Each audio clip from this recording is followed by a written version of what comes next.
Boa noite, gente. Como é que vocês estão? Vamos iniciar mais essa live nessa noite, falando sobre espiritismo e movimentos sociais. Então, temos uma convidada assim muito especial, Bruna Pinheiro, que já ela deve estar entrando aqui. Então, a gente vai se ajustando, né? Vai tentando compreender um pouco que relação, né, esse tema tem de alguma forma com tudo aquilo que a gente tem vivido, né, nos últimos tempos, principalmente, né, eu acho que é uma boa temática para a gente perceber, né, essa relação que de alguma forma é muito importante, né, para a gente compreender como esses movimentos sociais dialogam, né, com o espiritismo e como também o espiritismo, né, está dialogando com esses movimentos sociais. Então vamos aguardar mais um tempinho. Vou tentar ajustar aqui para fixar o tema dessa noite. Oi, Bruna.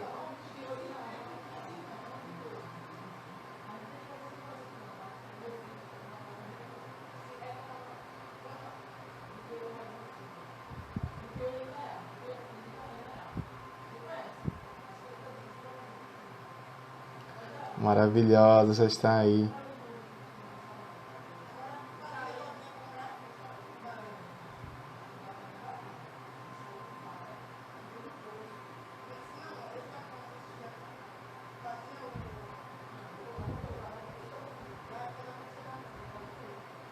Tentar convidar, pronto.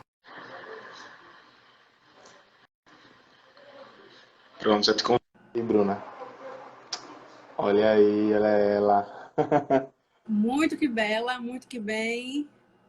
Maravilhosa. Como é que tu tá? Eu tô bem, tô só um pouco nervosa, mas Normal, normal.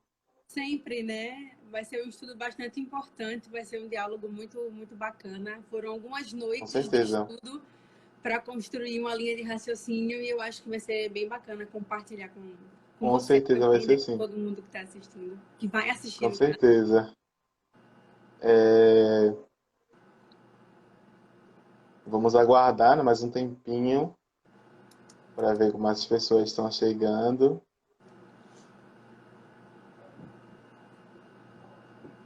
Manolieira, né, já está aqui.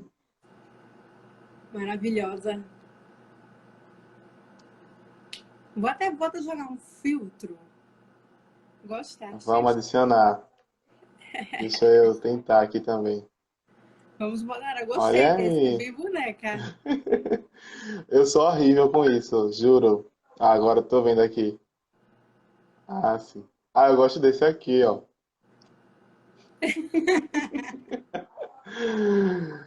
Gosto desse. Eu tava até olhando um aqui que é esse daqui. Algo assim meio espelhado, Mais conceito, meio mais conceito. vasconceiro, né?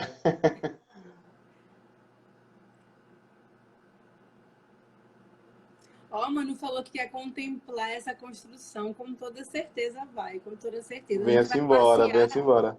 a gente vai fazer um caminho, a gente vai passear um pouco pela história, né, para conseguir entender onde é que os princípios, onde é que as leis espíritas, elas se enquadram no que a gente chama dos movimentos sociais e também do porquê que os movimentos sociais existem, né? Porque se a gente fosse falar, se as coisas estivessem dando certo, os movimentos sociais eles não precisariam existir, né?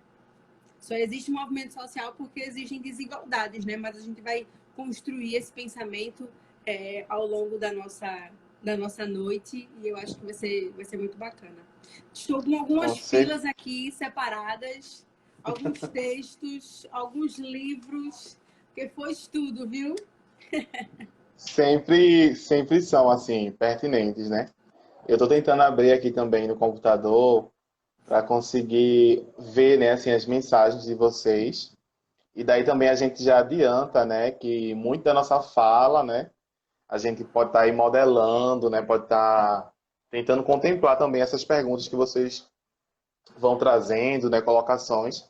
Então a gente destaca, né, logo no início aqui da live, essa importância, né, de vocês estarem contribuindo, né, de alguma forma com esse Isso. estudo, né, colocando perguntas, colocando as suas opiniões também, porque aí a gente vai verticalizando, né, nossa fala para contemplar, né, contemplar as perguntas, né, e os anseios, né, que vocês estão trazendo, tá?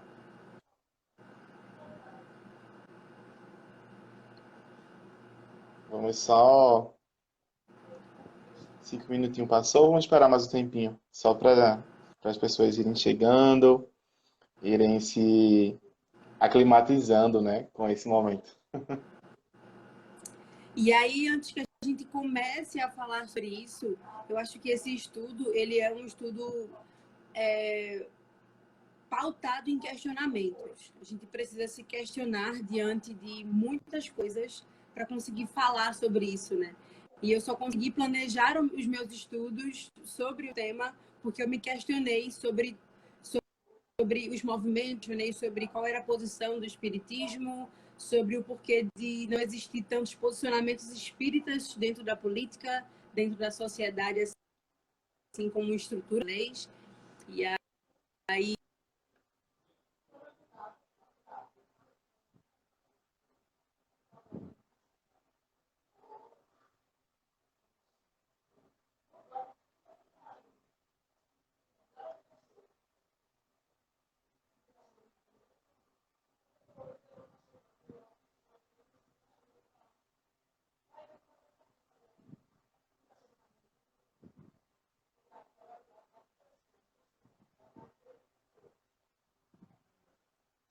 E Bruna caiu,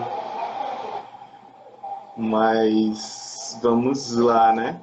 Tentar ver se ela retorna. Acontece, super acontece, né? Acho que esse momento também a gente vai se ajustando, né, nessas possíveis quedas, né?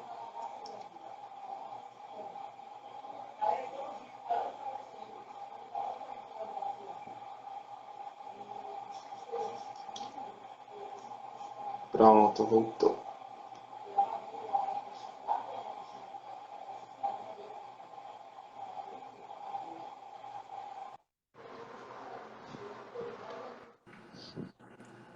voltamos.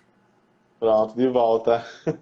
Me bateu um leve desespero aqui na hora que caiu. A minha internet tá brincando um pouco comigo essa semana, mas vai dar certo. Com certeza, com Eu travei certeza. em que momento? Eu tava falando sobre o que quando eu travei? Só para voltar à linha de raciocínio. Tu estava falando sobre esses questionamentos, né? Que a gente acaba trazendo e que tu também já estava de alguma forma. O teu estudo foi muito pautado nisso, né? Nesses questionamentos que tu fosse fazendo ao longo do estudo, né? Isso. Eu só consegui, na verdade, planejar o estudo porque eu me queria, né? Houve esse questionamento diante de diversas pautas para conseguir. E aí, todo questionamento ele viava uma resposta por meio das leituras. E aí, eu fui construir uma linha de raciocínio que, inclusive, está aqui ao lado no computador para poder revisitar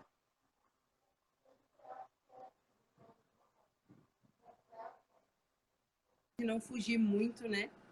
E aí, deixa eu posicionar aqui. Pronto. Tirei o efeito, que acho que está deixando pesado a live. Está deixando Ah, eu acho que. pesado muito para Ah, então acho que continuar com pode ser ele. mesmo. Mas Pode ser.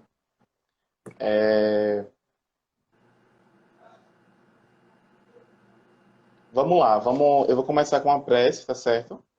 E daí a gente convida, né, a todos a estarem assim nesse momento assim melhor concentrado, né, melhor procurar um lugar assim mais tranquilo também, né, para conseguir atingir esse momento, para a gente ir se concentrando mesmo, né, para fazer essa prece. E aí daí eu convido vamos também, fazer. né, quem quiser, sentir à vontade, né, e, e encontrando esse lugar, né? Fechando os olhos, né? Silenciando um pouco também esses o passado, né? Aquilo que vem do passado, aquilo que quer ir para o futuro, né? E a gente encontrando assim um estado do agora, né? E de repente exercendo, né, esse estado de presença que a gente que é íntimo, né, do ser humano, né? Mesmo que a gente às vezes não ache, né, esse estado sempre, mas aí a gente vai convidando, né, a que vocês vão se colocando nesse local, nesse estado. Respira aí bem fundo, né? E percebendo a temperatura, né, que esse ar, os cheiros, os pensamentos também, né, que vêm quando a gente exerce, né, esse respirar. Perceber que locais, né, esse ar de repente vai chegando, né, vai passando no nosso corpo, até a gente conseguir encontrar aí uma respiração mais suave possível.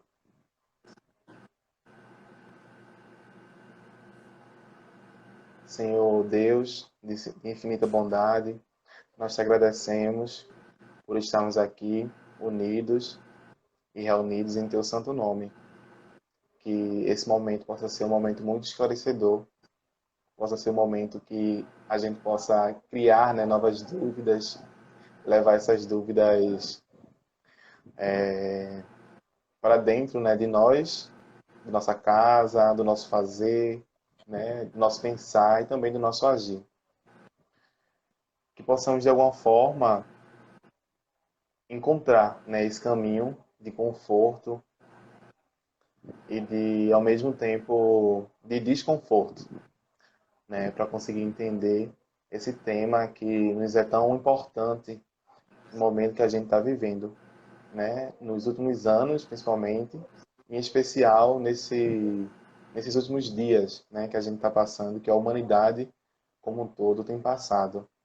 Então, que possamos refletir, né, e também já agradecer a presença da nossa convidada, né, Bruna Pinheiro, pelo esforço em estar trazendo nesse tema, em aceitar, né, esse convite para mobilizar, né, um pouco a sua ação, o seu sentimento, né, e também o seu pensamento, né, diante do tema, para trazer algo tão importante, né, e que nos é muito precioso. Então, te pedimos também, né, que o Senhor possa dar força de estar continuando a encontrar, né, esse lugar mais ideal, sobretudo de viver, né, e sobreviver diante de tudo isso. Te agradecemos imensamente, né, por hoje, por estarmos aqui e que possamos iniciar mais um estudo nessa noite em teu santo nome. Que assim seja.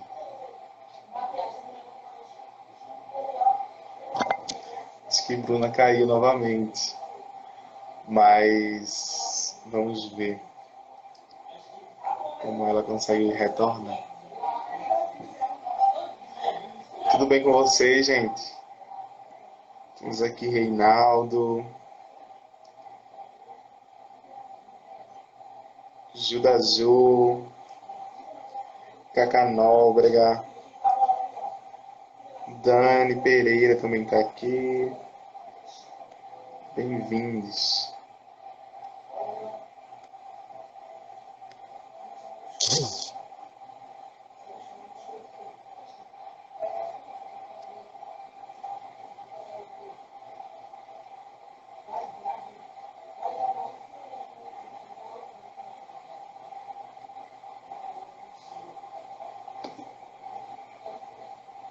Maravilha.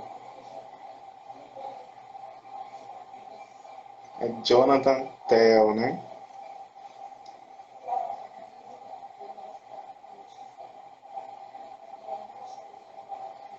Bruna tá voltando. Rapaz, rapaz, hoje sai, viu? Hoje sai. Não, fique tranquila, Bruna, fique tranquila. A gente vai e volta assim, quanto a internet nos permitir, né? Mas a gente vai estar aqui, com certeza, viu? Vamos lá, então, fica aí, né, para você pensar, né, como você pensou esse momento de hoje, e você começar trazendo, assim, alguns aspectos, né, que com certeza são alguns aspectos históricos dessa relação, né, entre espiritismo e movimento social. Isso, eu caí exatamente na parte em que você estava falando que era preciso que a gente encontrasse também um movimento de desconforto, né? Esse assunto é um assunto que gera desconforto e é justamente o desconforto que faz os movimentos sociais existirem. Era exatamente desse ponto que eu partiria a discussão sobre que existem indivíduos na nossa sociedade, como eu, você e as pessoas que nos assistem, que estamos inseridos em realidades diferentes e nós possuímos necessidades diferentes, correto? Sim, E aí, a partir disso, a gente. Inclusive, dentro da religião, isso também acontece. É dito, né, dentro do espiritismo, de que as pessoas possuem as religiões que elas precisam para aquela encarnação. Então, você vai ter a religião, você vai ter o tipo de pensamento, né, o acesso àquela religião, de acordo com o que você precisa para aquela encarnação. Mas voltando, né, para o pensamento, para uma questão social, a gente identifica que se existem necessidades, essas necessidades elas precisam ser supridas. E quem é que pode suprir as necessidades que nós possuímos na nossa sociedade? E aí, quem pode, as pessoas que podem fazer isso, né, são pessoas dentro de um contexto político, e aí são os chefes de Estado, os vereadores, o prefeito, e a gente pula, né, para essa escala que acaba sendo hierárquica e vai subindo gradativamente, né? E aí a gente sabe que não é sempre que esses interesses políticos e as nossas necessidades elas acabam se encontrando. A gente sabe que não é sempre que esse movimento de encontro de ideias e necessidades eles acontecem, né? E sim, aí nem sempre essas necessidades são supridas pelo Estado e essas necessidades ou pelos nossos representantes políticos, né?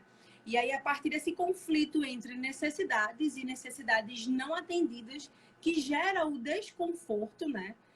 Que os movimentos sociais acabam sendo como é que eu posso dizer, uma ferramenta de intervenção.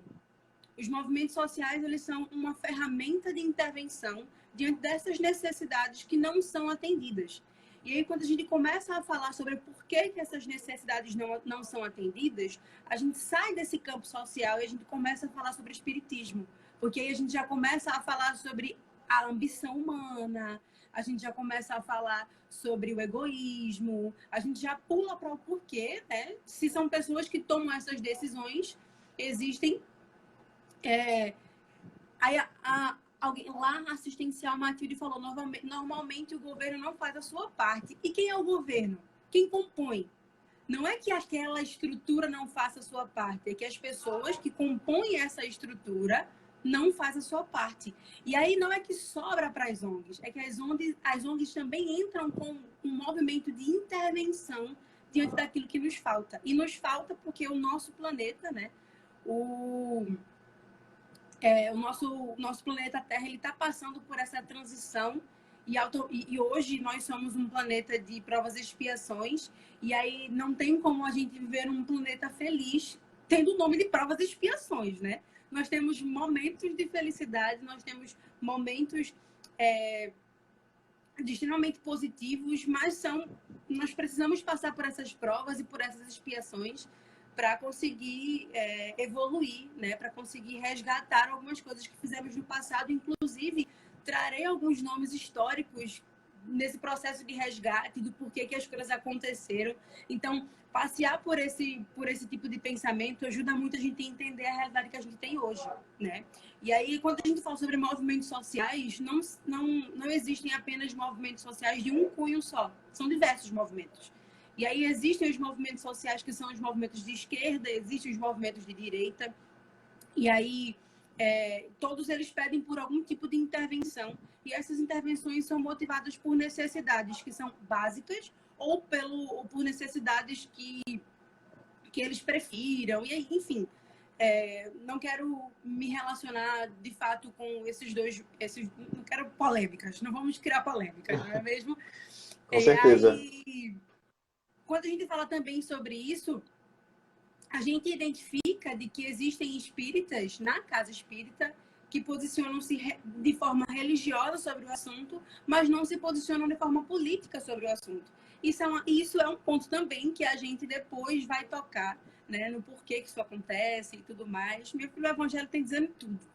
Eu achei que eu ia atrás de outro lugar, mas no Evangelho tem tudo.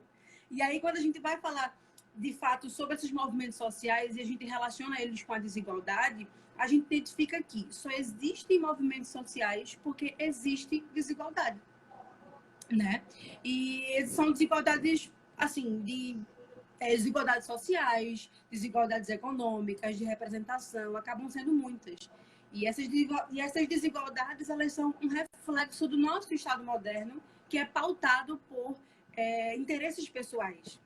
E é por isso que o governo não costuma dar certo, porque não é pautado pelo interesse coletivo na qual Jesus pregava nas suas parábolas e nas suas benfeitorias, né? E aí, por isso que as coisas costumam desandar. As pessoas dizem que o dinheiro sobe a cabeça, que o orgulho sobe a cabeça, que a ambição sobe a cabeça, exatamente por esse motivo. Porque o Estado moderno, ele é pautado por interesses pessoais, não por interesses coletivos, né? E aí, quando a gente toca no nome de Jesus, a gente identifica de que Jesus, ele era o oposto dessas características que fazem o que a gente vê hoje não dá certo, né? Porque Jesus, ele não tinha interesses orgulhosos, Jesus não tinha interesses pessoais. Quando ele saía pelas ruas, com seus ensinamentos, com as suas benfeitorias, e é disso que surge a frase que está lá no corpo do texto da divulgação da nossa live de hoje, que é o orgulho é o oposto à caridade, que é filha da fraternidade e da igualdade. No Evangelho é dito que a caridade, ela e a esperança, elas são consequências da fé. Como se a fé fosse a mãe, não é como se fosse, né? Mas é o que está escrito no Evangelho. Que a fé é a mãe da esperança e da caridade. E aí, com essa frase e com esse pensamento de Jesus, refletindo sobre essa questão do Estado moderno e dos interesses pessoais, eu pensei exatamente nessa frase, de que a caridade, o orgulho, que a gente tanto fala, né, carregado a esses interesses pessoais, ele é o oposto à caridade. E sendo o oposto à caridade, não tem como a gente andar com a igualdade nem com a fraternidade no nosso peito.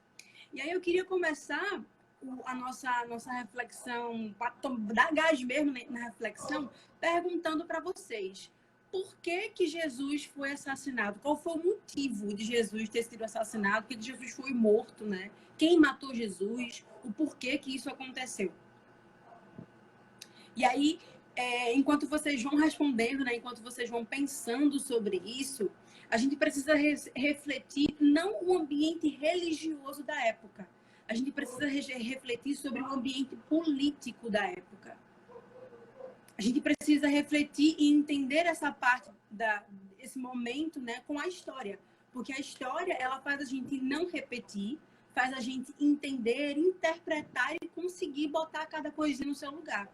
A única coisa que a gente não consegue, através da história, é ler pensamento. Mas tudo que tem de ação e tem pessoas estudando sobre isso, a gente consegue refletir.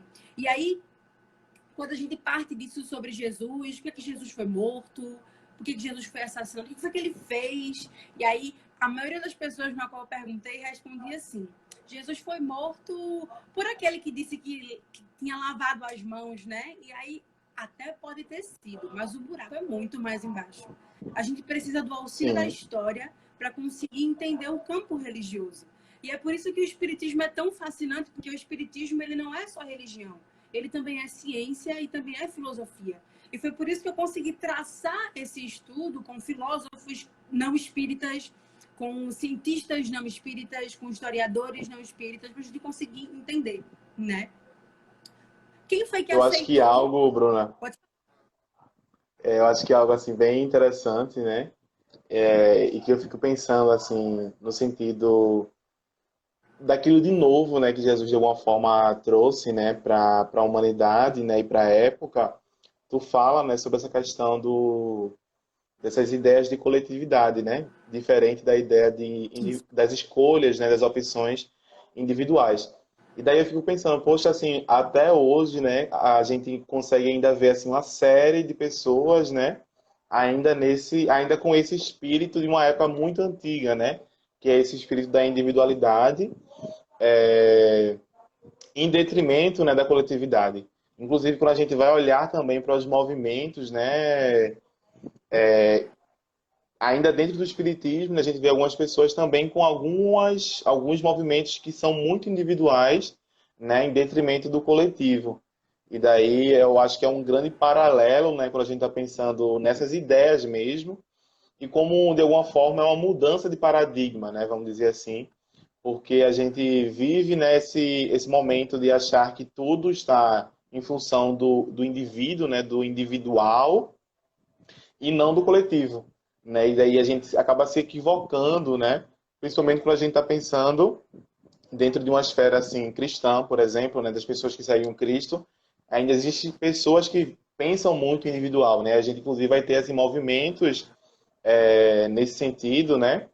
De supressão, né, de algumas religiões, por exemplo, né, as religiões afro-brasileiras, né, ou então das religiões cristãs, né, a gente vai ter uma série aí de movimentos, né, que são tanto racistas, né, de uma forma, como também exercem essa intolerância religiosa, né, vamos dizer assim, em função desse pensamento individual, né, mesmo estando numa religião no qual Cristo, né, traz esse novo paradigma, né, para as pessoas, para a humanidade, que é desse coletivo. Eu acho que aí Exato. foi uma Eu das vi aqui principais causas, né, que duas. dessa morte de Jesus. Exato. Algumas pessoas responderam, né, sobre isso, sobre o orgulho, sobre a falta de entendimento de suas obras, mas historicamente é preciso lembrar de que as obras de Jesus só deram início a uma publicação, a, um, a uma distribuição, né, do seu conhecimento após a sua morte. Então, Jesus, ainda em vida, tinha tocado uma certa quantidade de pessoas, mas ter o conhecimento levado para outras cidades, para outros locais, foi apenas após a sua morte, com a divulgação do evangelho, né? E aí, quando a gente para poder pensar historicamente, a gente vê que quem aceitou o pedido da elite judeia da época foram os romanos. A elite judeia chega para entregar Jesus, para pedir para que Jesus seja executado, né, para que ele seja crucificado, por conta de uma tentativa de um levante naquele momento, quando ele está no templo de Jerusalém, e ele diz que a casa do pai não é comércio, e aí ele derruba as coisas e tudo mais, coisa que era uma ação contrária ao posicionamento pacífico que Jesus pregava naquela época. Só que naquele momento, as pessoas diziam assim, não tem como Jesus, pacífico do jeito que era, fazer aquilo. Tinha, gente. Foi intencional. A gente só não consegue entender o porquê, mas a gente consegue perceber que deu certo. Por quê? 2021 anos depois, a gente tá comentando sobre isso. Então, se não deu certo, a gente não sabe o porquê, né? E aí, como é Pois que a gente é. parte desse pensamento? Primeiro, os romanos aceitaram esse pedido, né, da elite e dos responsáveis pelos templos para executar Jesus. E eles estavam. E quando eles aceitaram isso, o Império Romano estava fazendo o que sabia fazer de melhor. Matar? Não. Manter o império. E eles queriam manter o império pela quantidade de riquezas que aquele império movimentava. Então a gente torna a falar sobre coisas que ainda são atuais, os interesses pessoais. Então percebe que as Sim. coisas não, sabe que não houve essa distinção absurda dos acontecimentos. E aí quando Jesus ele vai para o templo e ele chama aquelas pessoas, muito importante pensar naquele momento em que Jesus está no templo de Jerusalém e ele quer que os comerciantes saiam de lá, né? Ele tem aquele movimento de revolta, as pessoas estavam comemorando a Páscoa. E a Páscoa, naquele Sim. momento, era a libertação do Egito, né, que foi feita por Moisés 1.400 anos antes daquele momento. E aí, para eles, foi um desrespeito Jesus ter feito aquilo, porque, inclusive, aqueles templos eram o que movimentavam cerca de 60% da economia local. E aí, tinham alguns rituais que eram feitos, eles utilizavam animais, utilizavam porcos e aves e tudo mais, e para que isso... E os templos só aceitavam esses animais se eles fossem puros. E os animais puros seriam aqueles vendidos no templo. E aí é por isso que esses comerciantes eram tão importantes para esse momento, né? Fora que o Templo de Jerusalém, em específico, movimentava tinha, né, a passagem de cerca de 300 mil pessoas. 300 mil pessoas. Quanta gente Sim, muita gente mesmo. local, né? E eram momentos propícios para esses levantes, para questionar o que acontecia. E foi por isso que Jesus utilizou aquele momento para poder fazer esse tipo de revolta. E ele sabia que era perigoso, porque todas as pessoas que encabeçavam essas revoltas, elas eram executadas pelo Império Romano. Elas eram executadas a mando das elites da época, né? E aí, tanto os sacerdotes como Herodes, eles eram designados para poder comandar as periferias locais, né? Porque eles precisavam ter controle de tudo. Da maior parte para a menor parte, eles precisavam chegar às periferias também. E aí a gente tem noção, de ter esse conhecimento através da história, de que cerca de 90% da população, né, que eles eram camponeses e semi-escravos. E aí, praticamente 80% do que eles produziam era para elite, não só romana, mas como elite judaica, né? Então, foi a escravidão dessas pessoas que sustentou a elite da época. E aí, também as eventuais faltas de pagamento a esses impostos faziam com que cidades fossem queimadas, pessoas fossem crucificadas e levadas também, e eram vendidas também como escravos, né? E quando a gente passeia sobre isso, a gente identifica a importância do posicionamento. Pôncio Pilatos, que foi o cara que chegou e disse assim, não. Inclusive, ele oferece Barrabás e o povo diz que não, né? E aí surgem essas interpretações sobre quem teria sido o culpado pela morte de Jesus. Historicamente, tem 3 versões sobre isso. O próprio Jesus, Pôncio Pilatos e a elite da época, né? E aí a gente consegue interpretar passeando sobre a história, né, identificando esses pontos, e não existe um ponto correto, não existe um ponto na qual a gente firme o que aconteceu, mas existem os lados que você pode pegar diante do que você escuta e acha melhor, né? E aí, quando Pôncio Pilatos, ele não diz se Jesus era inocente ou não, quando ele escolhe, né, não se posicionar, ele queria evitar atrito com os líderes da época, para evitar com que o fluxo de impostos parasse de chegar à capital. Então, a gente consegue perceber que, de uma forma ou de outra, um dos pontos que fizeram a morte de Jesus acontecer era a ganância humana pelo dinheiro, pela posse, pelo poder, né? E a gente vê que as coisas não mudaram muito do dia para a noite. As grandes personalidades políticas, elas são ditas, às vezes, como reencarnações, né? Como, por exemplo, Tiradentes, que foi a reencarnação, tem um estudo, né, que fala sobre Tiradentes como a reencarnação do padre Gregório IX, que foi um padre extremamente importante historicamente, né? Não significa que ele tenha feito coisas boas, significa que ele é uma peça importante para a gente entender a história. E aí o padre Gregório IX, lá no século XIII, né, ele começou a escrever uma coisa que a história chama de bula papal. E aí, nessa bula papal, ele escreve alguns pontos, assim, que são... A gente lê, é absurdo. E aí, ele demoniza, inclusive, os gatos. E gatos, como que você tem na sua casa, como você tem na rua. Ele demoniza os gatos, dizendo que os gatos pretos eram a reencarnação não, que eram a representação da figura do diabo e tudo mais.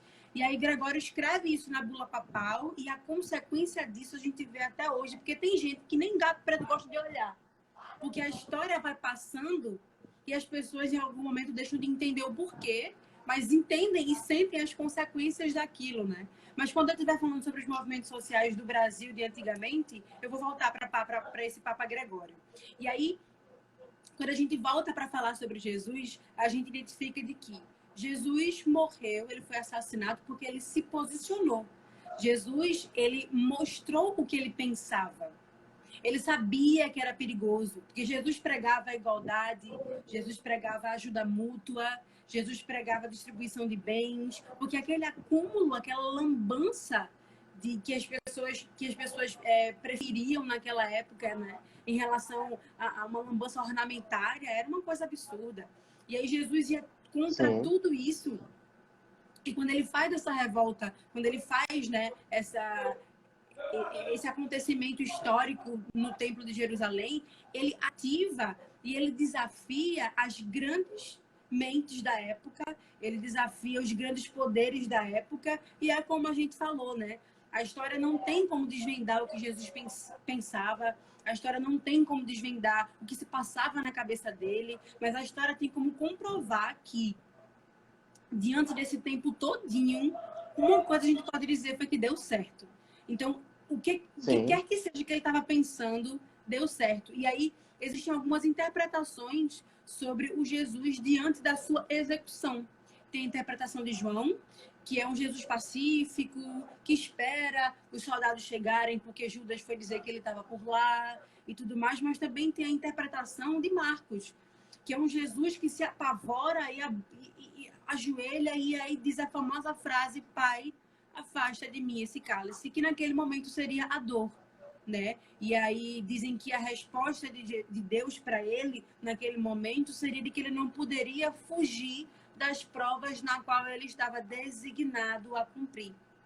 Não é que ele precisava passar por expiações para recuperar alguma coisa como a gente faz hoje em dia no mundo na qual nós estamos. Ele veio com essa missão, né? E é com esse pensamento de missão que a gente entra num próximo ponto do estudo. A riqueza e a autoridade como prova e como missão. Se a gente passa por essa questão da riqueza, se a gente passa por essa questão da autoridade que essas grandes personalidades da época tinham, elas não só tinham isso por ter. Foi designado para elas por algum motivo.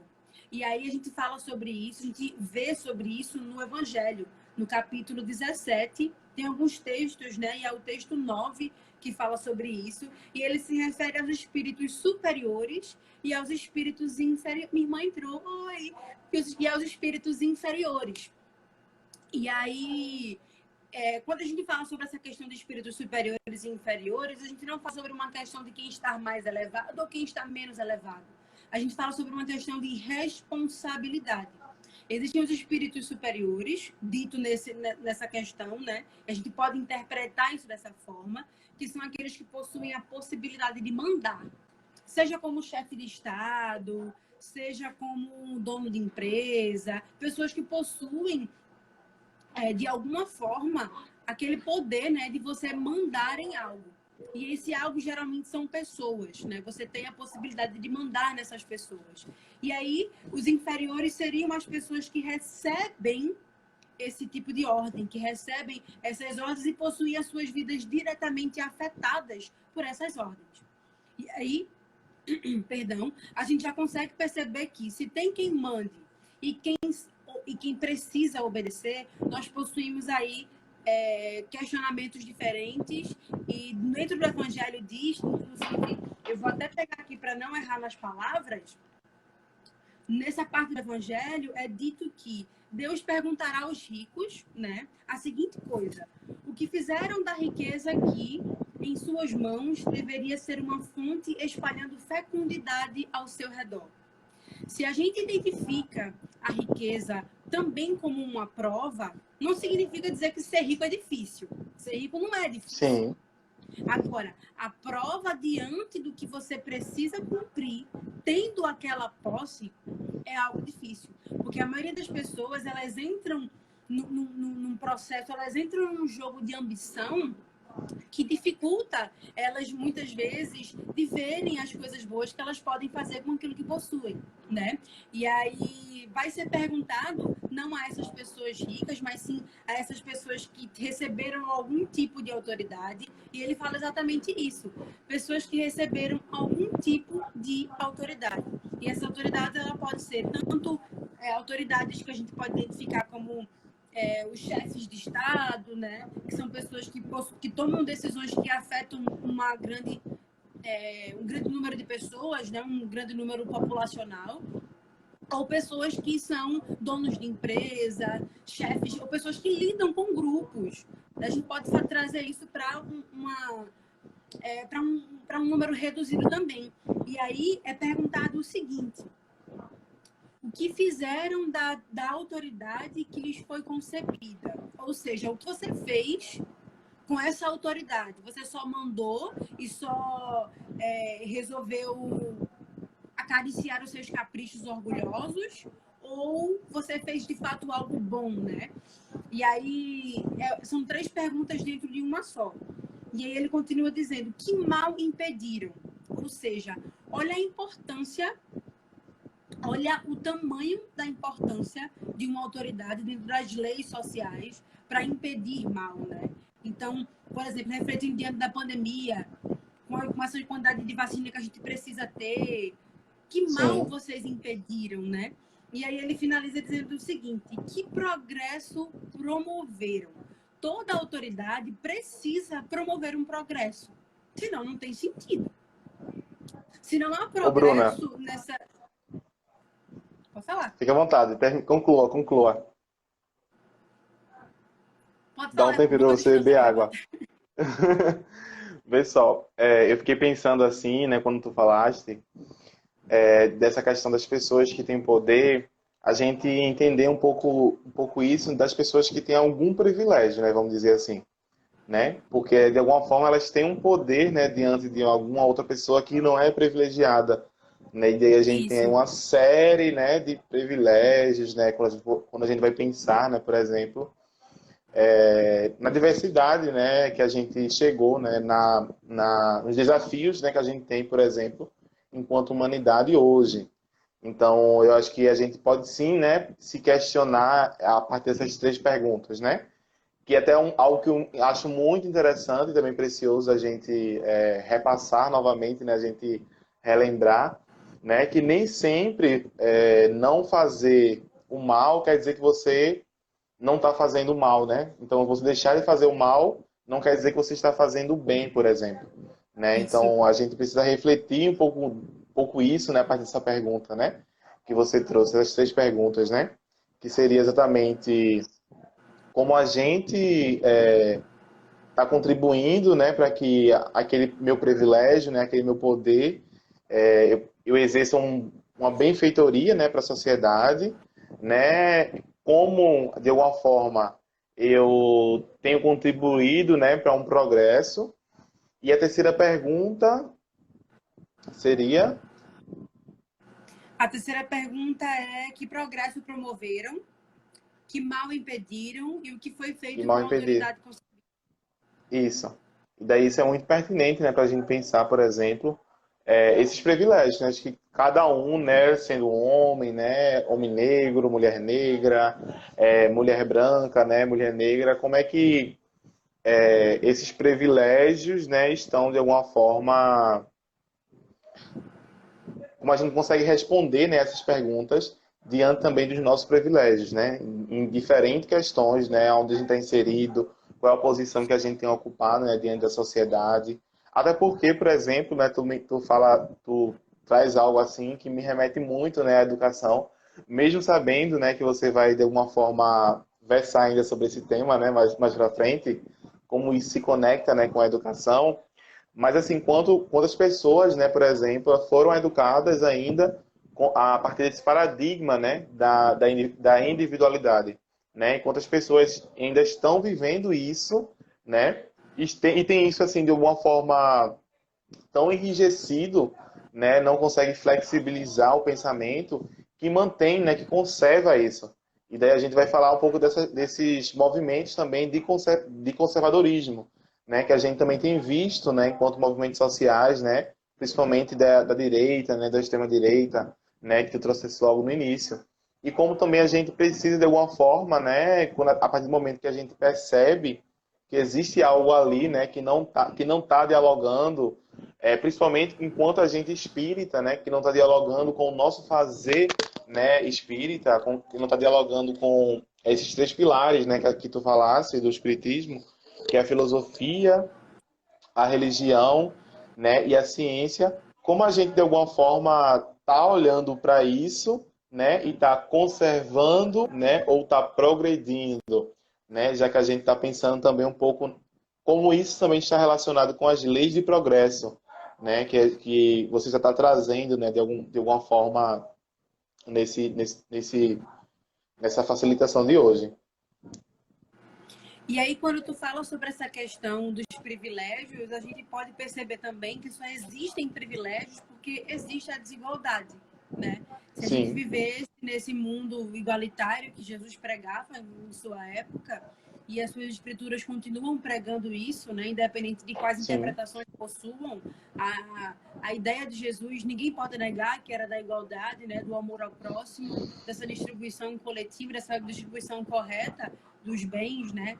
E aí a gente parte disso para dizer que que os movimentos sociais eles existem porque esse não progresso, na verdade porque esse progresso não acontece, né? Respondendo essa terceira pergunta desse ponto 9 do capítulo 17, que progresso promoveram, né? E aí a gente identifica que os movimentos sociais eles só existem pela não realização desse progresso que, segundo o Espiritismo, foi confiado a Deus, a essas pessoas. Então, as pessoas que estão no poder, né, em sua maioria, infelizmente, são homens, mas que bom também, porque a gente acaba ficando sem culpa, mas em sua maioria... mas em sua maioria homens, né, acabam utilizando desse poder, acabam utilizando desse espaço para fazer do povo instrumentos dóceis de seus caprichos e de suas ambições. Inclusive, essa frase é uma frase desse mesmo texto do Evangelho que diz que os homens do poder, ao invés de fazer o bem que foi confiado a Deus, escolhem utilizar desse poder que eles possuem para transformar no povo auxílio dos seus instrumentos dóceis, né, dos seus caprichos e das suas ambições. E aí a gente passa a entender, a gente passa a identificar de que as coisas não mudaram, né? Que desde dos ensinamentos de Jesus, e também é uma justificativa do porquê que Jesus falava em parábolas. Jesus, ele falava em parábolas para que as pessoas, ao longo da história, pudessem interpretar aqueles relatos de acordo com o que elas precisavam para aquele momento. Tanto é que o que a gente interpreta hoje sobre algum ensinamento não é a mesma coisa que pessoas do século passado interpretaram. A gente já possui acesso a um conhecimento muito mais avançado, mas ainda assim muito limitado, porque o Espiritismo diz para a gente que nós não temos, inclusive é uma das respostas, né, do Livro dos Espíritos, onde os espíritos chegam para Kardec e dizem assim, não tem como vocês saberem de tudo, porque a mente humana ela é muito limitada. Então, por mais inteligente, por mais conhecimento e por mais que a gente estude, a gente não consegue acessar alguns pontos, né, de mentalidade, alguns pontos de raciocínio que fariam algumas respostas virem assim. Mas faz parte do mundo que a gente vive. E aí a gente vive no mundo de provas e expiações. E a gente está passando por esse processo para um mundo de regeneração, que seria o mundo de onde nós basicamente descansaríamos das nossas provas e das nossas expiações. Mas não seria um mundo livre de dores. Seria um mundo para que nós possamos descansar das lutas que temos nesse mundo de provas e expiações. E a gente tem, através dos estudos, o conhecimento de que esse mundo de provas e expiações, ele é pautado por ensinamentos, e esses ensinamentos eles vão gerar dor. E aí a gente consegue identificar que quando a gente vem para resgatar coisas que aconteceram na vida passada, e esses resgates não são acontecidos com a mão apertando e com um abraço. Esses resgates são feitos quando a gente luta consigo mesmo, né? Inclusive, no filme de Divaldo, no finalzinho, tem um relato de Joana de Ângeles para ele, quando ele está no berço ali, com a reencarnação da mãe de seu obsessor durante encarnações e encarnações. Ela diz para ele, no final da frase, que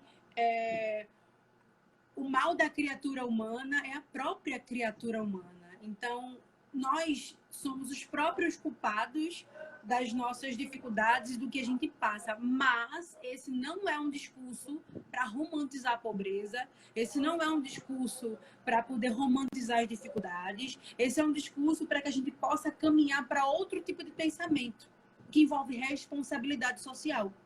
A gente não vai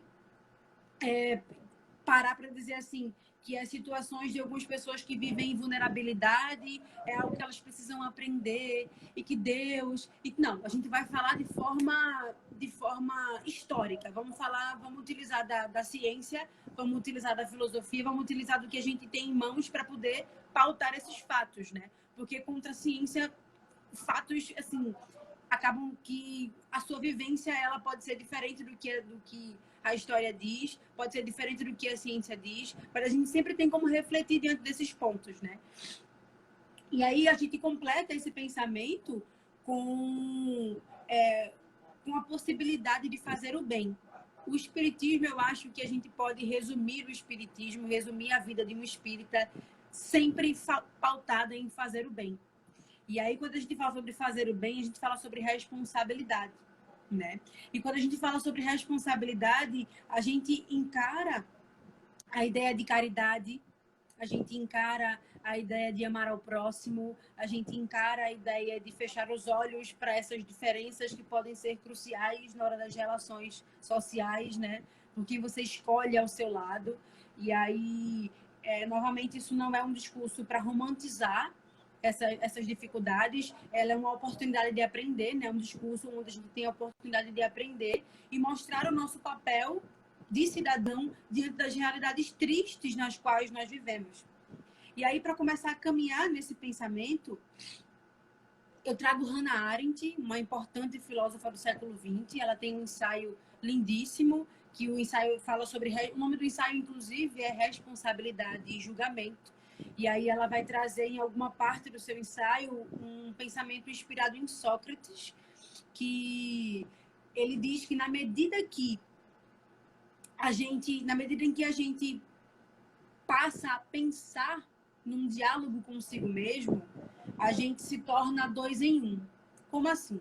Vamos devagar, para não confundir, para não embaralhar as coisas na cabeça de uma vez só. Sócrates vai dizer que a partir do momento em que a gente para pensar num diálogo consigo mesmo, nós nos tornamos, ou seja, o indivíduo se torna 2 em 1. Mas como assim? Vamos refletir. Primeiro ele diz, o indivíduo ele é apenas um para com os outros, ou seja, apenas um para com os outros. E a gente vai refletir isso já já. E ele diz que o indivíduo é a única companhia e a companhia certa para si mesmo até a morte. E aí, como é que ele se torna 2 em 1? Primeiro que ele vai dizer que ele é apenas um para com todos. Não dá para ser 2 pessoas diferentes, você é apenas um. E aí ele traz esse 2 em 1, esse 2 seria você é a única companhia certa para você até o dia da sua morte. E aí depois ele diz que, mas, ele traz ele traz essa conjunção adversativa, mas... No momento da atividade do pensar, o ser humano ele se torna múltiplo. Ou seja, vamos refletir. Primeiro ele diz que quando a gente entra num processo de diálogo consigo mesmo e a gente interpreta esse diálogo consigo mesmo como reflexão, que por muitas vezes gera julgamento, né? A gente reflete, a gente para pensar e aí a gente pode entrar nesse processo de julgamento dentro das minhas próprias ações.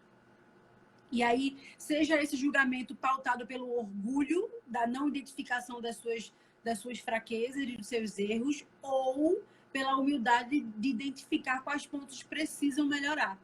Mas é justamente por conta disso que ele traz, dizendo que o indivíduo ele é apenas um para com todos. Porque como é que a gente pode dar um exemplo e simplificar isso? Simplificar, perdão. Um indivíduo que trata mal e humilha um garçom, mas trata bem você que está bem vestido num elevador de uma empresa, ele não é um indivíduo bom. Ele é um indivíduo que age conveniente às coisas que ele prefere. É um indivíduo que vai agir conveniente aos seus preconceitos, é um indivíduo que vai agir conveniente ao que ele tem em mente, muitas vezes pautado novamente pelos interesses pessoais. E são os mesmos interesses pessoais que fazem o nosso Estado moderno ser pautado, que fez Jesus ser executado, que fez a elite judeia querer entregar Jesus, que fez Pôncio Pilatos aceitar executar Jesus, que fizeram o povo se revoltar diante disso. Então, a gente não fala sobre o interesse coletivo, a gente fala sobre o interesse individual, né? E aí, quando Hannah Arendt traz esse outro ponto, dizendo que a pessoa, no caso o indivíduo, ele é a única companhia certa para si mesmo até a morte, a gente interpreta isso dentro do espiritismo, e há um parêntese, Hannah Arendt não era espírita não, viu? Eu que interpretei esse ensaio dela de acordo com o que a gente estava estudando e trouxe alguns pensamentos, né? Fiz algumas teias com o pensamento espírita. Mas aí, quando ela traz de que, interpretando e pensando Sócrates, né? Quando ela traz isso no seu ensaio, responsabilidade e julgamento, identificando o ser humano como a única companhia certa para si mesmo, ela consegue, a gente consegue interpretar isso como nós somos capazes, na verdade, só nós somos capazes de sentir os efeitos das coisas que fazemos. Então, se eu sou a única companhia certa para mim mesmo, significa que a lei do retorno, ela nunca falha. Porque tudo que você entrega ao universo, o universo vai te trazer de volta. E aí, quando eu estava pensando sobre isso, eu lembrei de uma passagem de Álvaro de Campos, ou melhor, Fernando Pessoa, né? Na qual ele diz, eu que me aguente comigo e com os comigos de mim. Então, comigo e com os comigos de mim, eu consigo interpretar isso não como nós sermos múltiplos, mas sim com as multiplicidades de retorno que o universo dá diante das coisas que a gente faz. E aí a gente consegue identificar que essa lei do retorno, ela nunca falha, né? Tô tomando uma água porque minha garganta tá pegando fogo.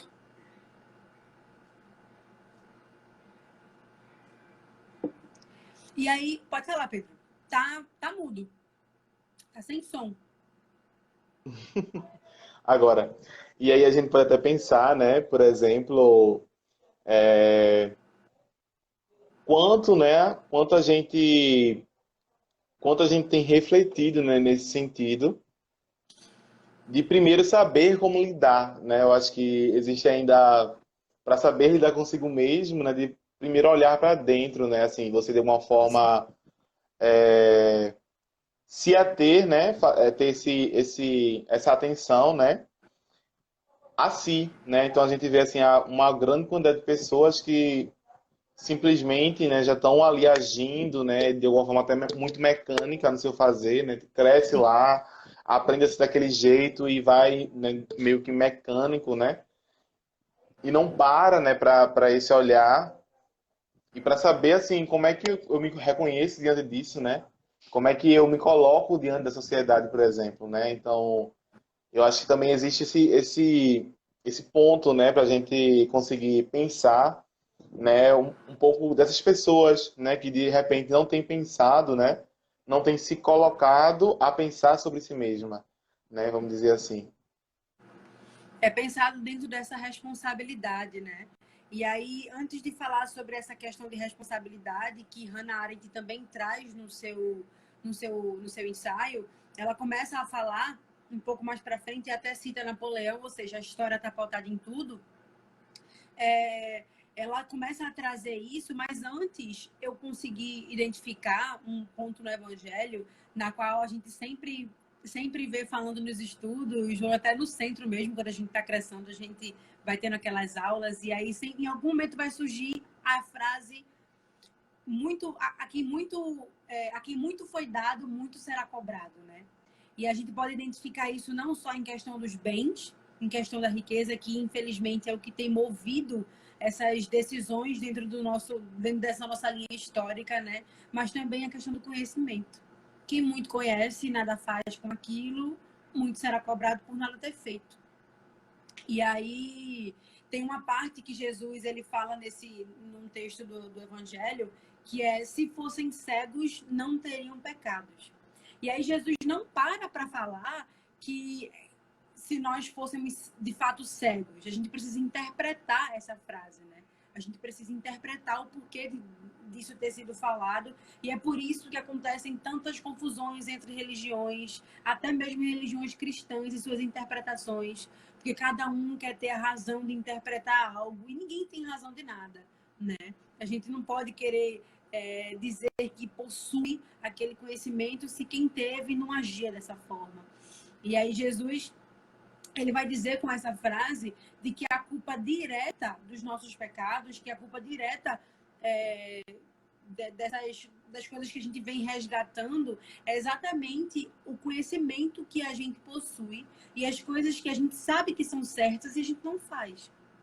E aí o conhecimento que a gente tem diante das situações e as atitudes que a gente não toma diante dessas mesmas situações fazem com que essa frase possa ter surgido, né? Que se fossem cegos, não teriam pecados.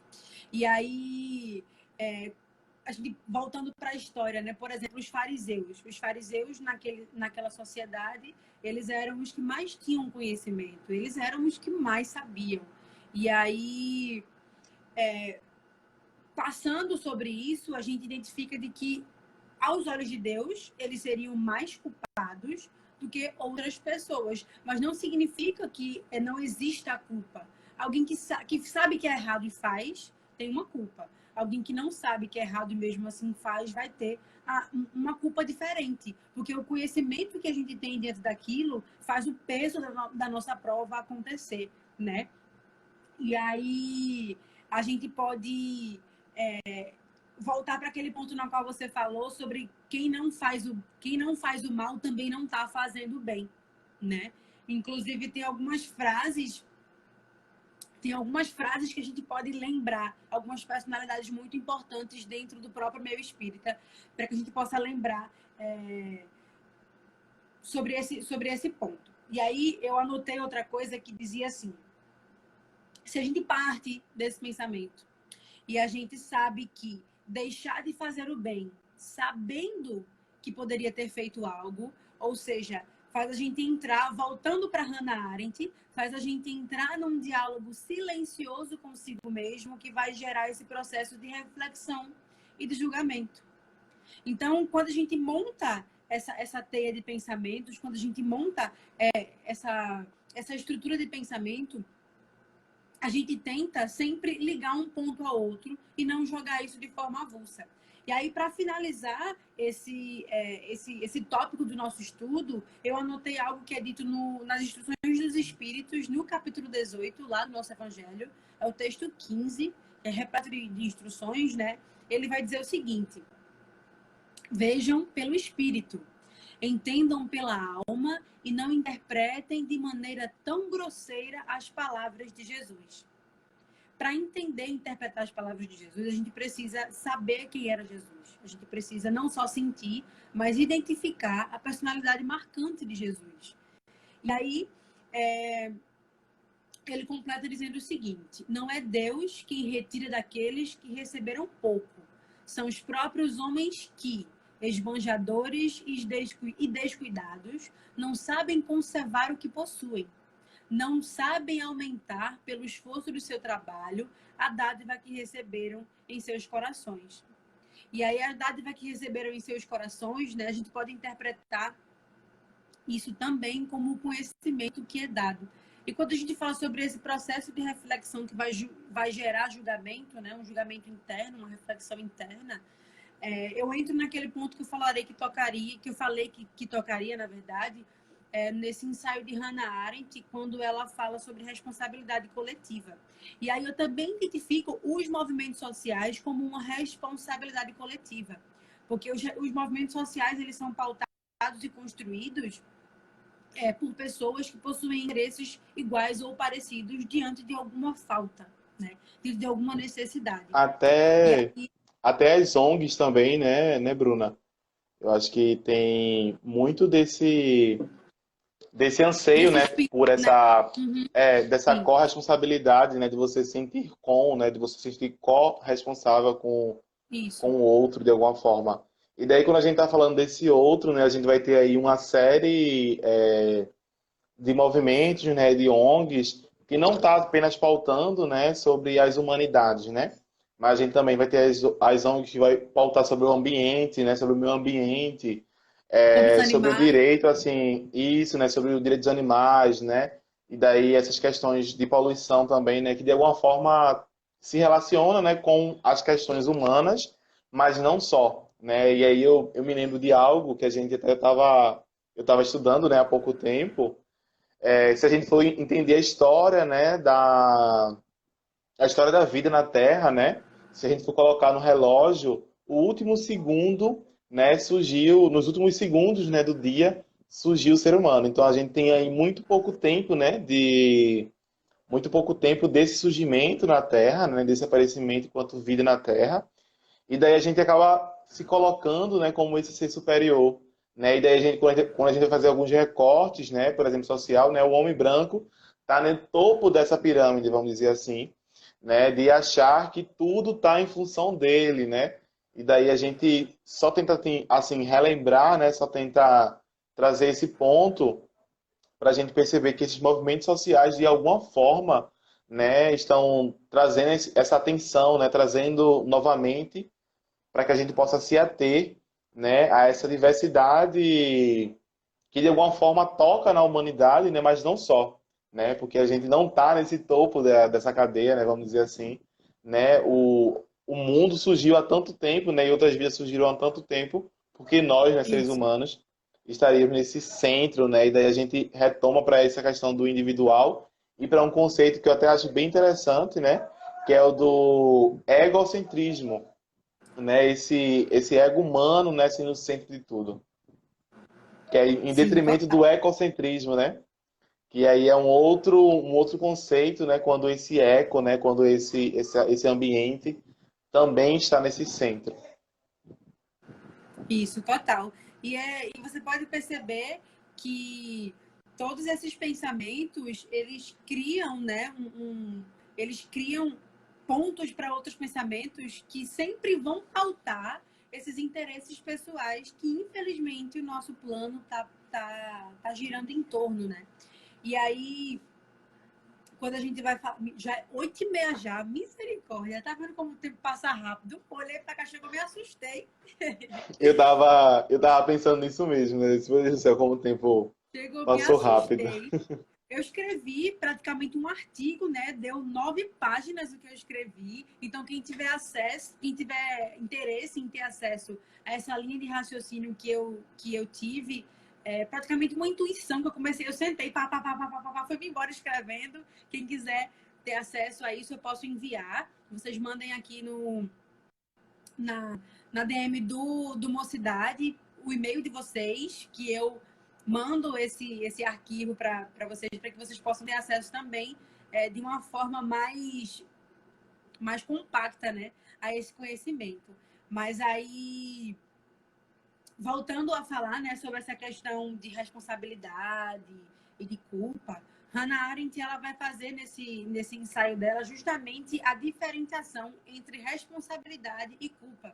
E para fazer isso, ela vai citar Napoleão, quando ela diz que Napoleão ele colocou-se como responsável para resolver os problemas da França da época, mas ele não foi culpado deles. E aí a gente pode entrar numa linha de raciocínio de que a gente não pode culpar alguém por algo que não cometeu. Porém, a gente vive num mundo comum. Nós não temos a responsabilidade de Napoleão. Nós vivemos no mundo comum, a gente vive na esfera pública, né? E é exatamente nessa esfera que a gente toma, que a gente assume a responsabilidade, que a gente toma decisões que vão afetar todas as pessoas que estão ao nosso redor.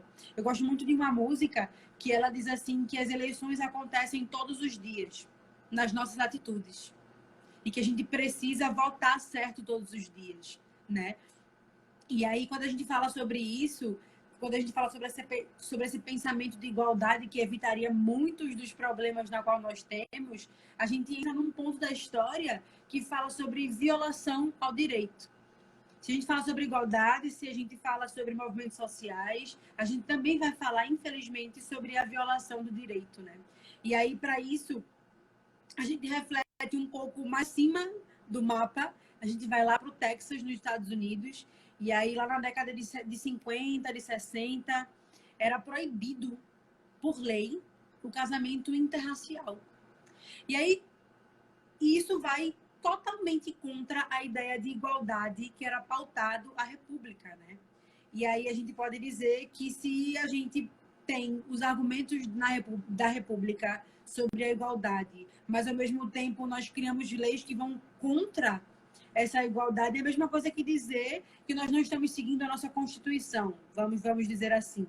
Que, a propósito, a Constituição de 88 é uma das mais bonitas. Se a gente para ler as coisas, se aquilo ali funcionasse, minha gente, era um mundo de regeneração. Mas aí a gente para... mas aí a gente para pensar o seguinte, se a gente pauta a República na igualdade, se esse início da República pautado na igualdade dos Estados Unidos não deu certo, e existe essa igualdade retirando mulheres, retirando o povo preto, retirando os povos indígenas, a gente não tem como pensar que deu certo, né? E aí, se a gente exclui essas pessoas e esses grupos passam a sofrer as consequências disso, quem é o culpado? Deus? Não. Deus não é o culpado pelas decisões, pela autoridade confiada aos homens que estão no poder. Aos seres humanos, né? Porque eu não me enquadro nesse nome de homens, mas tem outras mulheres aí que estão no poder e não se enquadram dessa mesma forma, então seres humanos. E aí, a autoridade e a riqueza, ela confiada aos homens, elas são um motivo de tanta ambição, né? A gente vê pessoas se perdendo diante disso. E aí a gente para pensar o seguinte: se a riqueza e a ambição, elas são pontos de declínio, se elas são pontos de abertura ao pecado, o que poderia ajudar no processo de auxiliar esse desprendimento? O que fala no Evangelho, o desprendimento dos bens materiais. Só que as pessoas costumam interpretar os desprendimentos de bens materiais como você dá tudo. Eu vou dar tudo, eu não quero devolver a miséria. Eu vou dar minha casa é sua. Eu vou dar minha TV, vou passar o absurdo. Vou passar a minha casa para o nome da minha igreja, é o dízimo. Isso não é desprendimento de bens materiais, isso é burrice. O Evangelho vai dizer que o desprendimento dos bens materiais seria você identificar a responsabilidade, identificar a importância que é aquela riqueza que você detém naquele momento, né? Então, significa dar riqueza ao seu verdadeiro valor e utilizar dela para fazer o bem ao próximo. Então, a gente começou a construir a nossa linha de raciocínio falando sobre o porquê os movimentos sociais existiam. A gente passou a falar sobre Jesus, o porquê do seu assassinato, qual era a história, qual era esse movimento histórico, né, que acontecia nessa época. E aí a gente desceu para o porquê das desigualdades, a gente desceu para o porquê dos movimentos sociais existirem, e a gente começou a traçar essa linha de raciocínio que vocês podem perceber que tem uma lógica, não é nada solto para confundir quem escuta, é algo que vai preenchendo, né? E aí a gente entra para finalizar, que já estamos quase estourando o nosso tempo, voltando àquele pensamento que Pedro trouxe sobre fazer o mal, não fazer o mal, e Chico Xavier vai dizer que se você deixa de fazer o mal, mas você não faz o bem, é ruim da mesma forma. E aí Divaldo traz uma justificativa para isso, dizendo que o bem que se faz apaga o mal que se fez. E se eu me abstenho disso, não me posiciono e não faço bem algum, que mal eu estarei apagando? Ou melhor, que mal eu estarei sendo a pessoa que não fará aquilo acontecer, né? Porque às vezes o bem que a gente faz tem uma resposta tão positiva na vida do outro que acaba sendo consequência de outros bens que vão acontecendo na vida desse indivíduo, né? E aí é muito importante a gente pensar, é muito importante a gente pontuar que o Espiritismo, apesar de incentivar a prece, incentivar a evocação dos bons espíritos, não pede para que a gente viva numa vida mística e esqueça das nossas leis da sociedade. O próprio Evangelho diz isso, o Livro dos Espíritos diz isso. Então, nós somos obrigados a viver numa lei, nas leis de sociedade, né? Nós somos obrigados a viver no mundo na qual vivemos hoje por conta da nossa condição espiritual. E se isso acontece, nós precisamos encarar isso com a seriedade e com a responsabilidade que Deus espera de nós, né? E se a gente reencarnou tantas vezes e tantas vezes, a gente precisa estar sempre exercitando esse pensamento para que ele dê certo. E aí eu teria um montão de coisa a mais para falar, trazendo a questão da educação, né? Mas só para a gente finalizar, se a gente relatou todos esses problemas, tá? É importante pensar sobre os problemas, mas e as soluções? E aí a gente pauta as soluções com a educação, né? Porque sem conhecimento, a gente não consegue chegar a lugar nenhum. Sem conhecimento, a gente não consegue sair dessa cultura individualista, dessa cultura materialista, que inclusive é o oposto do próprio bem que a gente procura, né? E aí a gente consegue identificar, por exemplo, a Guerra de Canudos, de 1894, se eu não me engano. A gente consegue identificar a insurreição pernambucana, a gente consegue identificar a Inconfidência Mineira, a gente consegue identificar a Revolta dos Alfaiates, que também é conhecida como a Revolta dos Búzios, né? Que foi a Conjuração Baiana. A gente consegue identificar esses momentos da história onde as pessoas se revoltaram diante das leis que estavam acontecendo e criaram esses movimentos sociais, criaram esses levantes populares para fazer com que algo fosse modificado. Ou seja, elas tinham acesso a ideias diferentes, elas tinham acesso a um conhecimento onde conseguiram, através da persuasão e através do bom senso, trazer outras pessoas para perto. E aí todos eles lutavam por mudanças, né? Todos eles tinham seus objetivos sociais, seja pela libertação, seja pela independência. E aí a gente consegue finalizar o nosso pensamento dizendo que nenhuma dessas revoltas extremamente importantes para a nossa história, extremamente importantes para a história de onde a gente vive, aconteceram sozinhas.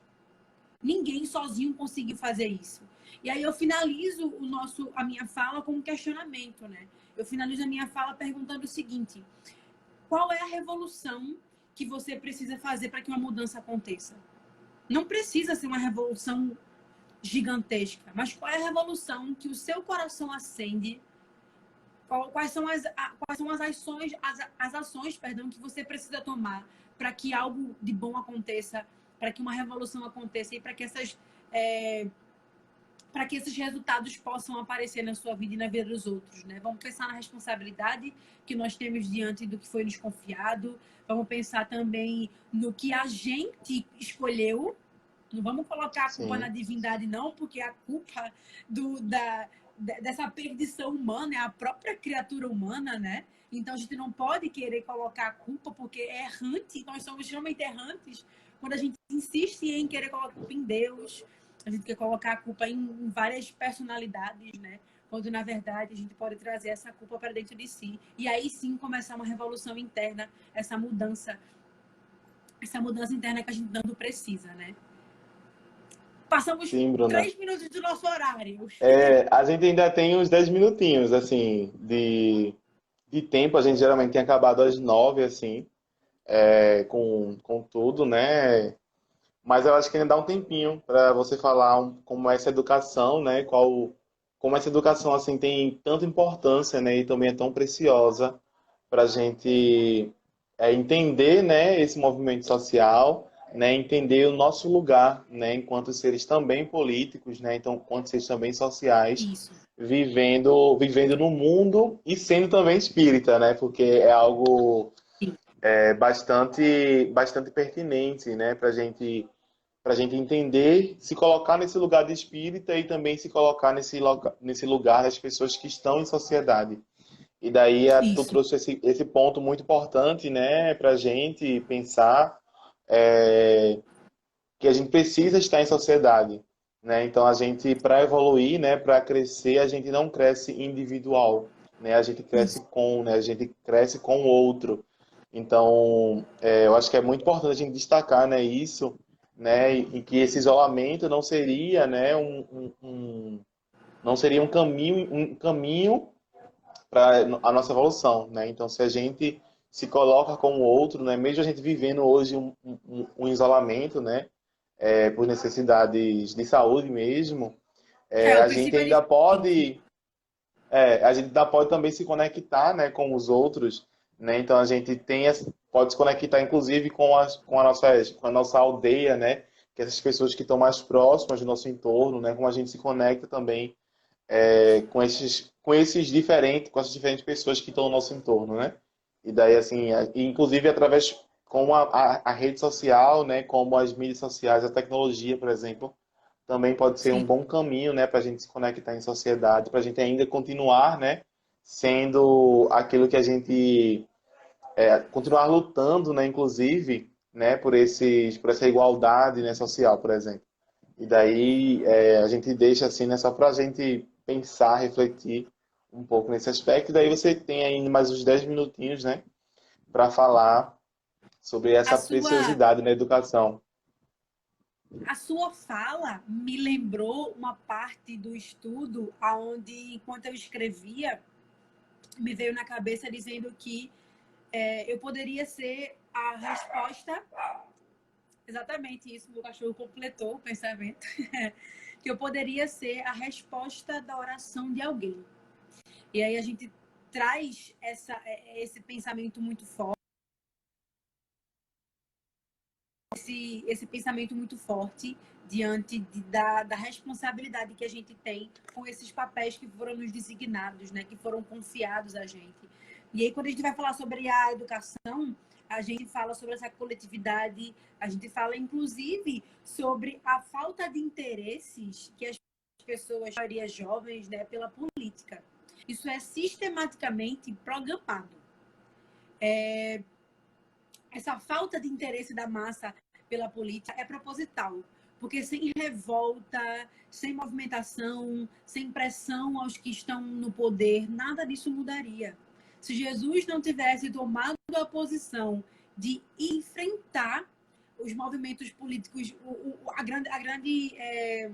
as grandes personalidades daquela época, nada disso teria acontecido. A gente não estaria falando sobre aquela revolta dele no Templo de Jerusalém, se ele não tivesse tomado a decisão de causar aquele impacto que movimentou pessoas contra e movimentou pessoas a favor dele, né? Sim. Então a E é educação, ela entra como justamente, transformadora, né, Pedro?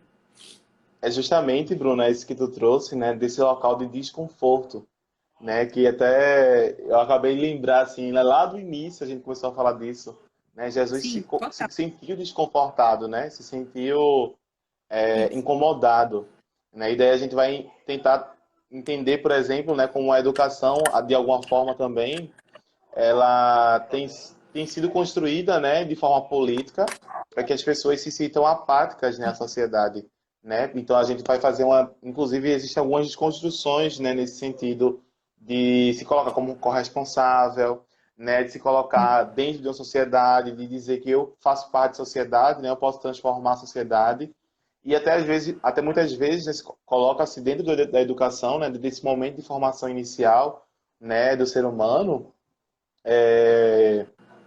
que é tanta coisa, né, são tantas dificuldades que você, uma pessoa só, né, não vai conseguir mudar nada, né? Então isso vai ser como é, Sim. desde o princípio, né, até o fim.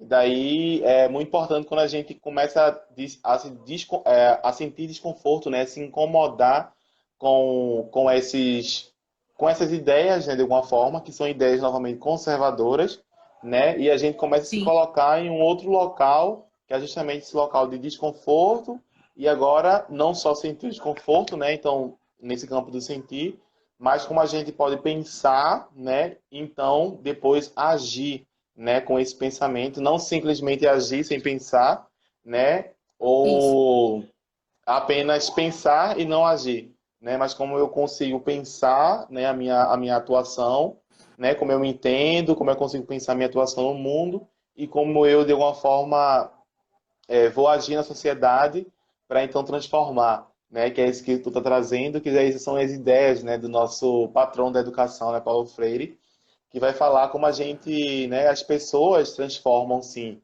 né? E daí ele coloca novamente esse local de transformação nas nossas mãos, né?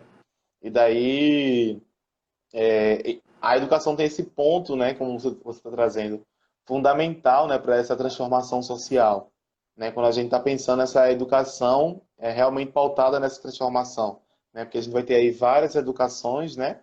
E daí, infelizmente, a gente ainda tem aquela educação que ela é conservadora e que desvia, né, a humanidade, desvia o ser humano para esse potencial, né, individual também, que ao mesmo tempo se relaciona com o coletivo de transformar, né, a Sim. sociedade. Se a gente identifica as leis principais, né, do espiritismo, se a gente identifica como, por exemplo, a lei da evolução. E a gente pauta o pensamento de que Jesus falava em parábolas, para que a gente, ao passo que a gente vai evoluindo, a gente consiga continuar com esses ensinamentos, só que com outro pensamento. Se a gente pauta disso tudo na evolução, a gente vai conservar o quê? Eu fico tentando identificar esse conservadorismo existe porque se a gente está num processo de evolução. As ideias precisam ser transformadas para poder abraçar as pessoas, não só as pessoas que estão vindo, né, que estão reencarnando com ideias revolucionárias, mas como as que estão aqui e precisam dessas ideias para sobreviver. É questão de sobrevivência. Se a gente parar para pensar nas minorias, né, é questão de sobrevivência.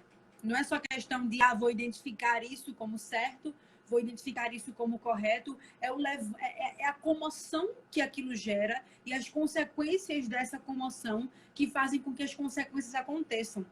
E aí é por isso que entra a importância do estudo da história, que entra a importância da educação, para que a gente consiga identificar essas lacunas e não repetir, e não tornar a repetir os acontecimentos que pautaram nos nossos sofrimentos, inclusive atuais, né? Tem muitas coisas que a gente identifica como déficits ainda na nossa sociedade por conta de coisas que aconteceram e por falta desse interesse na política, por falta desse interesse que não é culpa do povo, né? Que esse interesse, essa movimentação era até proposital, ela torna a acontecer, né? E aí a gente precisa sempre estar incentivando o estudo, incentivando a reflexão, incentivando o questionamento, mesmo que alguém não pense que nem você, mas que você seja chato o suficiente para fazer essa pessoa pensar de novo, né?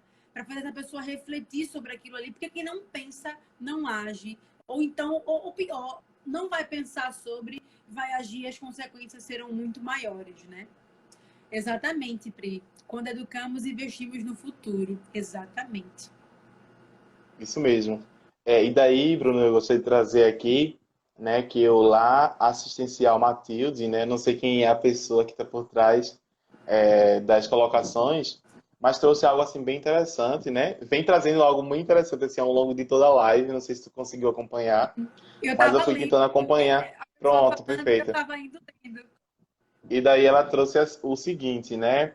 Sermos agentes transformadores com um imenso potencial. O que nos falta, a força de vontade em querer essas forças, mudança, que deve ser inicialmente em nossos lares e depois no mundo, né? Então ela coloca aí o nosso lar também, né? Como sendo um local muito importante, né? Para essas transformações, de alguma forma. E aí ela colocou também, acredito que seja mais a falta de interesse do coletivo, uma vez que não pensamos no coletivo, temos ações voltadas a si mesmo. Né? E daí Vinícius, ó, é Vinícius que está falando, né? Lá Assistencial Matilde. Olá, Vinícius. Muito obrigado aí pelas contribuições, né? Co-construções conosco. Eu teria muito mais para falar, né? Mas nosso tempo ele é bem curto, mas é bom porque a gente traz questionamentos que fazem vocês até quererem pesquisar sozinhos, né? Diante dessas coisas. E aí eu tô com esse material para quem quiser. É só mandar uma mensagem para a mocidade, que aí a gente envia para o e-mail de vocês, que eu construí com muito carinho, em algumas noites de estudo, para que a gente pudesse pensar sobre os movimentos sociais e o espiritismo, né? E eu agradeço muito o convite. Na hora que você me falou, eu fiquei, não, que responsabilidade, não vou aceitar. Mas aí veio aquilo e eu falei, não tem como negar, né? E mergulhar nesses estudos é sempre muito importante. E acaba sempre me tirando de um posicionamento, me levando para outro. E acaba sendo Sim, bastante importante nesse processo de estudar a doutrina, né? Então, fica aqui o meu grande agradecimento a esse convite, a você, a Priscila, a Weber, que geralmente encabeçam, né, os estudos, a Erasmo também.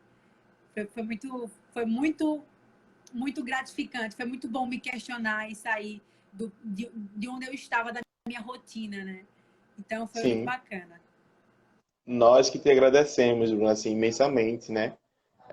Tanto pelo aceite, né? E também quanto pela dedicação, né? A gente sente que houve muita dedicação, né? Ao longo de tudo e assim, a gente foi dialogando, né? Ao longo da semana e assim foi tão rico mesmo, né? Assim, perceber e tão gratificante, né? A gente assim estende a você bastante, né? A essa gratidão pelo aceite, né? E também pela assim disponibilidade, né, pela entrega total, né, também ao tema.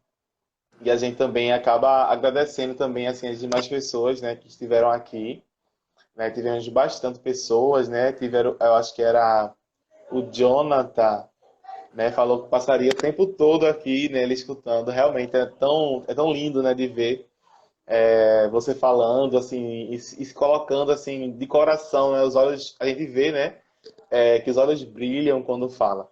Então a gente agradece muito por estar aqui, né? E a gente com certeza vai ter mais momentos como esse a partir de agora, né? Sim. Ou, né, inclusive, vamos nos tirar desse ambiente de comodismo, né? Vamos se questionar mais, vamos Sim, fazer isso, que é sim. bastante importante.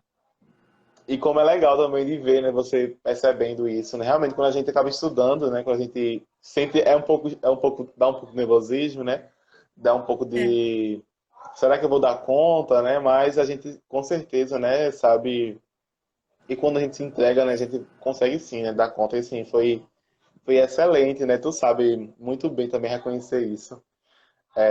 Que bom. E é isso, assim, a gente agradece muito. Né, as pessoas estão dizendo aqui, né, te agradecendo também. O Vinícius, né, lá do Laço Essencial Matilde também agradecendo. Outras pessoas, né, foram falando aqui. Priscila também. Gabriela Matias, né? Não sei se é uma pergunta, se vai ficar fixa, vai sim, a gente vai deixar ela salva, isso ela colocou aqui. Vai ficar salva, né? Jonathan Tel, né? Colocou um coraçãozinho. Recanto PC também, né? Dizendo que foi um orgulho imenso, bro. E é isso. Então, a gente pode partir, né, para a prece final, né? Aí daí eu lhe convido também, né, para fazer essa prece, se você se sentir à vontade, para a gente ir finalizando, né, nosso estudo da noite de hoje. Com toda certeza, acho que não tem nem como negar, né? Pedido de prece não se nega. Então, vamos lá, vamos agradecer a espiritualidade amiga, vamos agradecer a Jesus, vamos agradecer a Deus por esses questionamentos que fizemos no dia de hoje, essa reflexão que nós fizemos. Convido vocês a fecharem os olhos nesse momento, para que vocês encontrem si mesmos, né, enquanto essas falas vão ser repetidas nas nossas cabeças. Senhor Pai, muito obrigada pelo dia de hoje, muito obrigada pelos questionamentos, muito obrigada pelo bom funcionamento da nossa mente. Muito obrigada, Senhor, pela nossa respiração, pelas nossas casas, pelas nossas famílias. Muito obrigada pela proteção nos dada todos os dias. Que todos os nossos dias, que todos os nossos sábados sejam sempre pautados por esses ensinamentos, sejam sempre pautados por esses estudos. Te agradecemos, Mãe Maria, por nos cobrir com o teu manto sagrado todos os dias.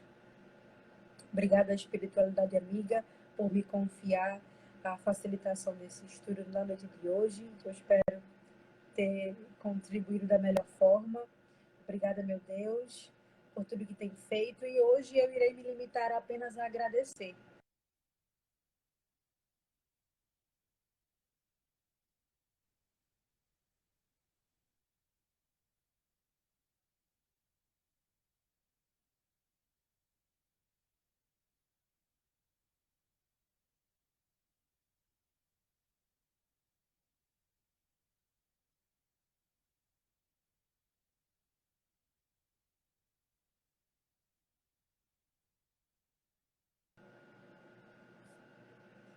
Não me diga que eu caí no meio da prece.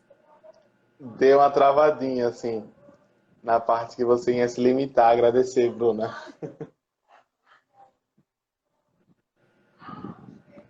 Acho que deu Se uma você travadinha, conseguir. mas deu para concluir o pensamento. É, então que assim seja, né? Se você quiser continuar, tá certo?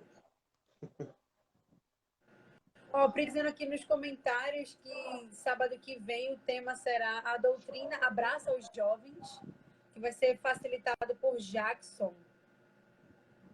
Isso Que mesmo, né? No massa. nosso Então é um próximo tema bastante sábado, importante também. com certeza.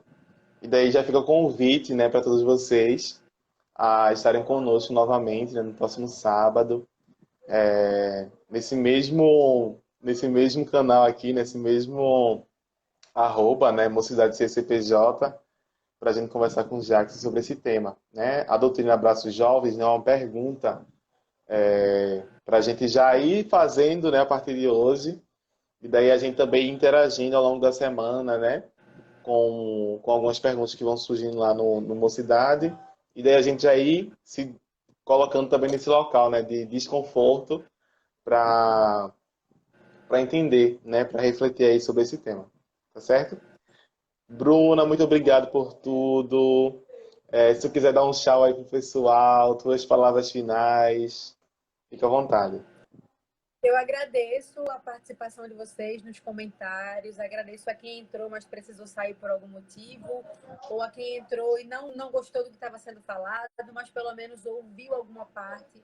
A ideia é que a gente possa tocar as pessoas, o pouco que seja, e a quantidade num momento como esse não é o que importa, né? É a qualidade da nossa comunicação.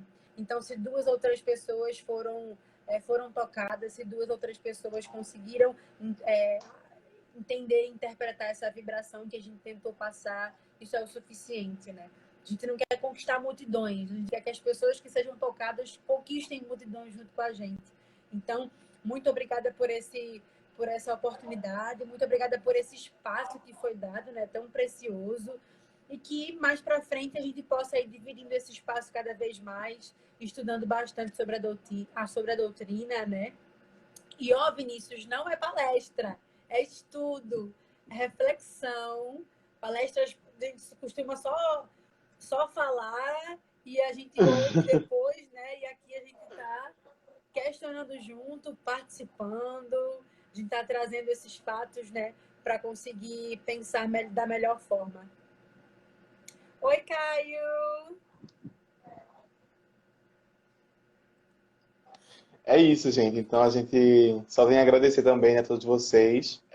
E até o próximo sábado, nesse mesmo horário, 7h30 até umas 9 mais ou menos, para a gente construir, né, mais coisas juntos, tá? Obrigado, Bruna.